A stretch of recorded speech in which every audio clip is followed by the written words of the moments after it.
Assalamualaikum warahmatullahi wabarakatuh.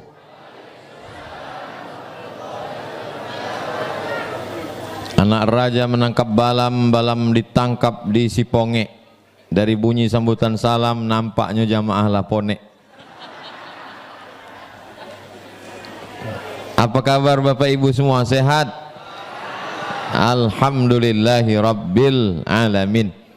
Berselawat kepada Nabi dengan ucapan Allahumma salli ala Sayyidina Muhammad wa ala ali Sayyidina Muhammad.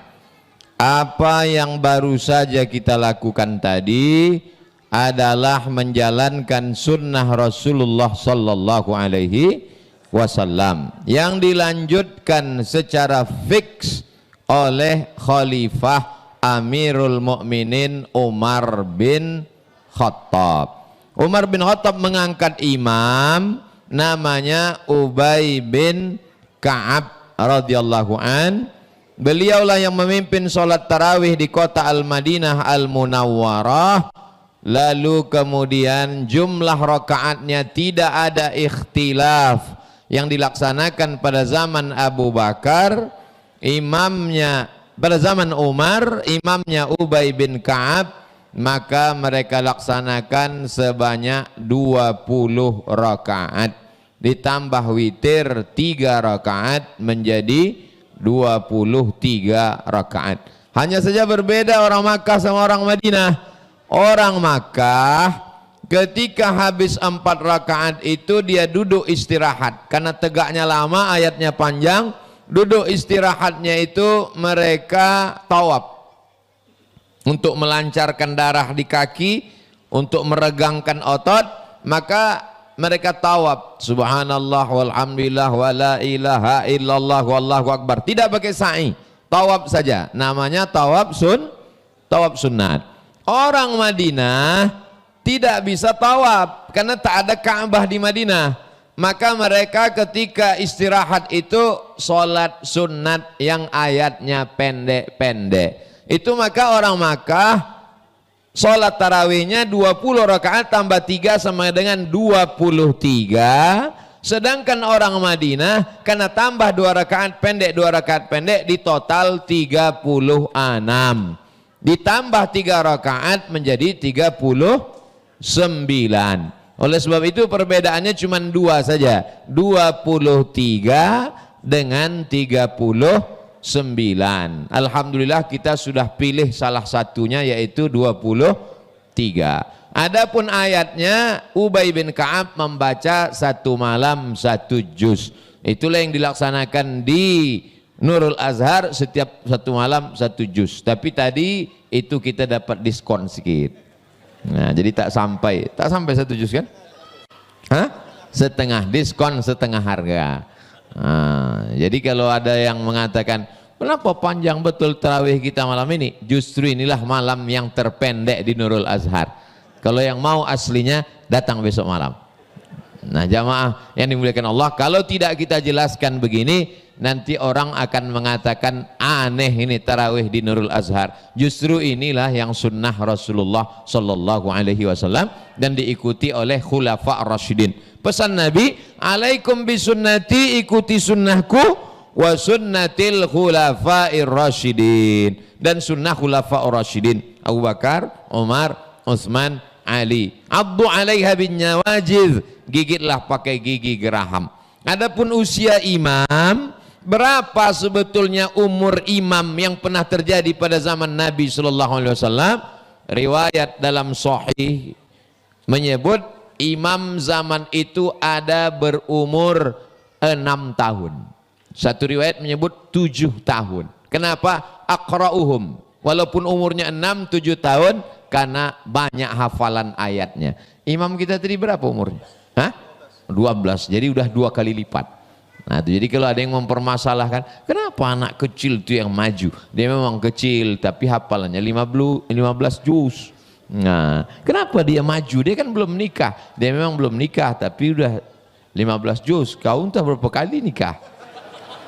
Juz amma itu juga lagi kata. Gitu cara melawan orang yang mempermasalahkan masalah imam udah nikah atau belum nikah. Bisa buka dalam kitab Al-Fiqhul Islami wa Adillatuh, Syekh Wahbah Zuhaili ketika membahas syarat imam menurut mazhab Syafi'i, nikah itu nomor yang ke-16. Nah, itu jadi anak-anak kita maju karena nanti mereka kelas 4 ini akan keliling masjid sekitar Nurul Azhar, mereka akan menjadi imamnya 1 juz, dan nanti kalau masyarakat sudah dijelaskan begini maka mereka akan faham insyaallah. Kira-kira kalau satu di antara anak-anak santri Nurul Azhar ini ke masjid bapak ibu, senang apa tak senang? Kalau jadi menantu? Dah, jangan dulu, hafal aja dulu, fokus dulu apa. Itulah enaknya santri Nurul Azhar, direkom oleh Ustadz Al-Nob, ketua yayasan, direkom oleh Ustadz Tatang, ketua pembina. Ini gambarnya, nama tak pula dituliskan orang nih. Kemudian Ustadz Hanafi itu adalah mudir pimpinan pesantren Nurul Azhar. Jadi kalau kita dikenal oleh masyarakat karena prestasi, jamaah sudah kenal semua, yang tak hadir pun kenal juga, karena ini nanti akan diupload. Itu maka tadi kami di belakang tuh agak susah karena kamera upload. Jadi jamaah semua mengenal imam-imam kita ini. Kalau ditanya, kenal kau dengan, oh ya kami sholat di Nurul Azhar, dialah imam. Beda dengan nasib saya dulu waktu pertama pulang ke Pekanbaru. Masyarakat ini tak kenal. Ditelepon sama Ustadz Aprijon, Ustadz Aprijon Effendi LCMA, dosen UIN senior saya. Assalamualaikum. Waalaikumsalam bang. Bisa adinda menggantikan abang malam ini? Di mana bang? Di Masjid Nurul Islam Perawang. Iya bisa insya Allah bang. Nah, saya pun datanglah. Kemana saya pergi? Ke kantor. Di jalannya nama-nama ikan. Hah? Jalan Toda.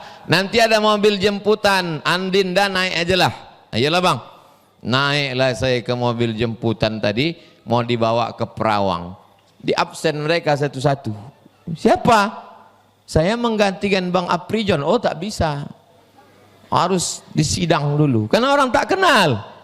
Tanyanya, mau kemana? Mau ke Masjid Nurul Azhar. Nurul Azhar pula.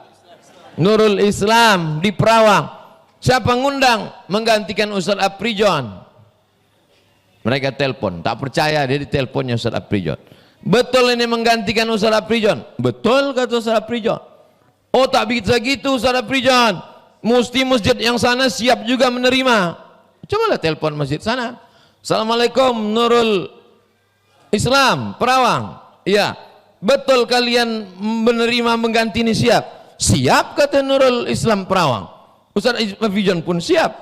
Akhirnya dia karena kalah malu dibilangnya, nanti kalau orang ini menyampaikan aliran sesat kami tak tanggung jawab ya katanya.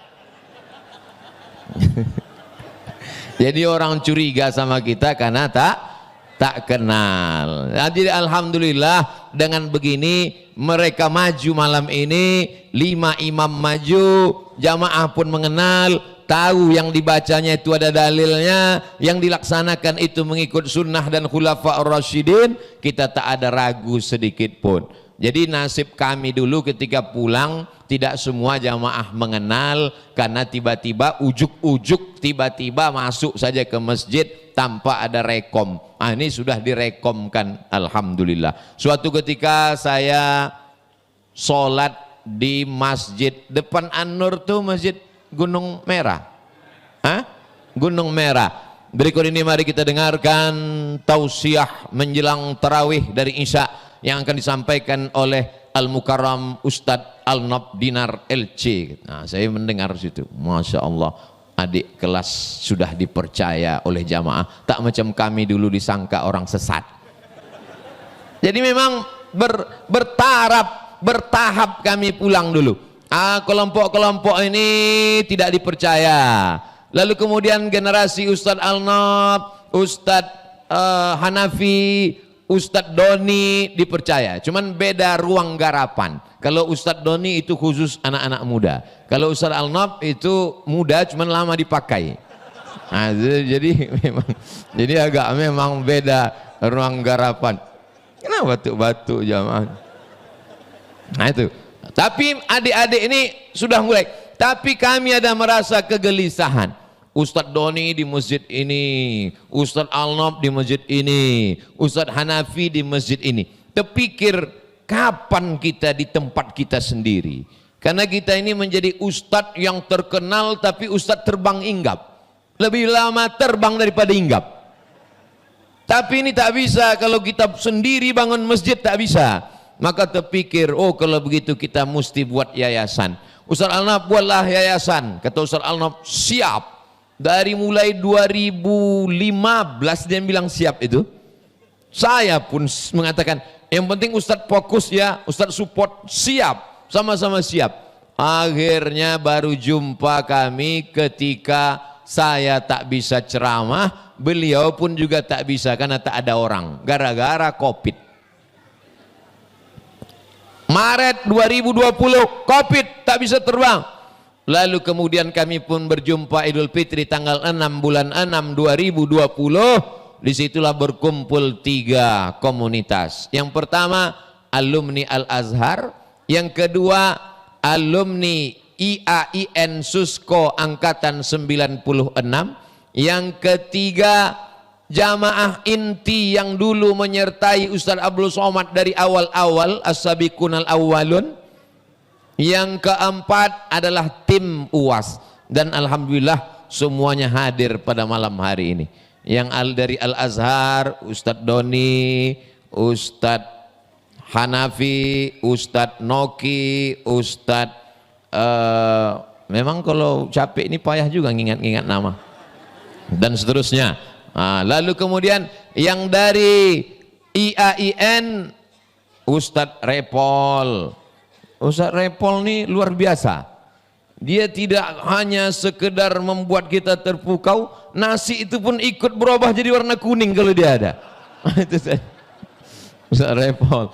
Kemudian Ustadz Tatang nih angkatan 96. Ustadz Jamal itu kawan saya, sama-sama kuliah dulu di IAIN. Akhirnya kami bersama. Lalu kemudian yang pasukan jamaah yang awal-awal waktu saya pulang dulu, jamaah inti. Haji Dasmir, kemudian Haji Endar, kemudian Pak Mahmud. Ini pasukan-pasukan yang saya jumpai kalau dalam suasana kritis dan sulit saja.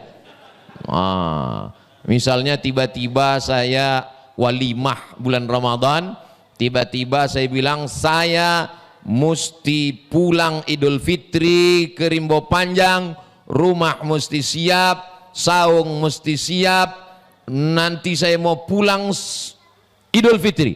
Kata Pak Mahmud, mana bisa, tukang tak ada, tukang balik kampung. Pokoknya mesti siap, carikan, kerahkan semua jin-jin iprit. Nah itu, jadi mereka ini memang yang sulit-sulit. Lalu kemudian tim UAS yang mengurus jadwal, ada Ustadz Endri dari Batam. Malam ini semuanya berkumpul, alhamdulillah. Lalu kemudian dakwah ini pun tak bisa hanya 4 unsur ini saja. Maka datang sahabat-sahabat dari Bagan Benio, dari Duri. Ternyata Pak Wali dari Batu Tilam, di tengah kesibukan beliau hadir juga pada malam hari ini. Tapi semua pertemuan ini tak tuntas kalau tak buka puasa. Maka disupport oleh komunitas Ummu Aisyah, komunitas hamba Allah, semua-semua. Yang bisa menyeimbangkan ini hanya Ustadz Alnob. Dia ini pawangnya. Bapak Ibu yang dimuliakan Allah. Adapun yang tak sempat tersebutkan, mohon maaf, mudah-mudahan. Tapi ada yang satu, tanah kita ini adalah wakaf, tidak dibeli. Dan orang yang berwakaf tak dapat hadir karena keluarganya dalam keadaan sakit. Kita doakan bersama di akhir majelis nanti, mudah-mudahan diberikan Allah kesehatan. Saya diminta oleh Kementerian Agama, ada pegawai Kemenak, Ustadz tolong buatkan ceramah tentang wakaf. 5 tahun yang lalu dia minta, sampai sekarang belum saya buatkan. Karena mudah mendefinisikan apa itu wakaf. Wakaf menurut bahasa, wakaf menurut istilah, rukun wakaf ada 4, orang yang berwakaf, yang menerima wakaf, benda yang diwakafkan, ada ijab, ada qabul. Saya takut nanti pas ditanya orang, Ustadz hebat betul menjelaskan wakaf. Yang wakaf itu mana Ustadz? Wakaf, sebenar wakaf itu mana? Tapi sekarang saya pede cerita tentang wakaf. Mana wakaf itu Ustadz? Tak perlu kujelaskan. Kau lewat dari Pekanbaru arah ke Medan, nampak simpang bingung, belok kiri. Sebelum YTWU, sebelum TPU, singgah ke YTWU. Kalau sudah kau ke TPU, tak usah datang lagi ke YTWU. Karena kami tak menerima mayat. Kami hanya menerima orang hidup. Jadi alhamdulillah, ada hamba Allah, ini adalah gaji pertamanya bekerja. Gaji pertama dibelikannya tanah ini, dan ternyata tanah inilah yang kekal abadi sampai hari kiamat.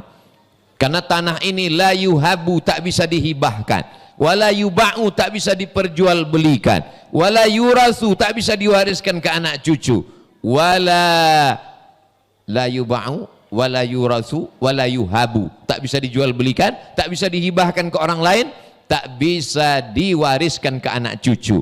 Ada orang mau wakaf, bini tak setuju. Ada orang mau wakaf, anak tak mau. Tapi beliau alhamdulillah semuanya. Bahkan dibalik beliau tak datang malam ini pun ada hikmahnya untuk menjaga hatinya supaya tak ria. Masya Allah, tabarakallah. Rencana Allah begitu indah.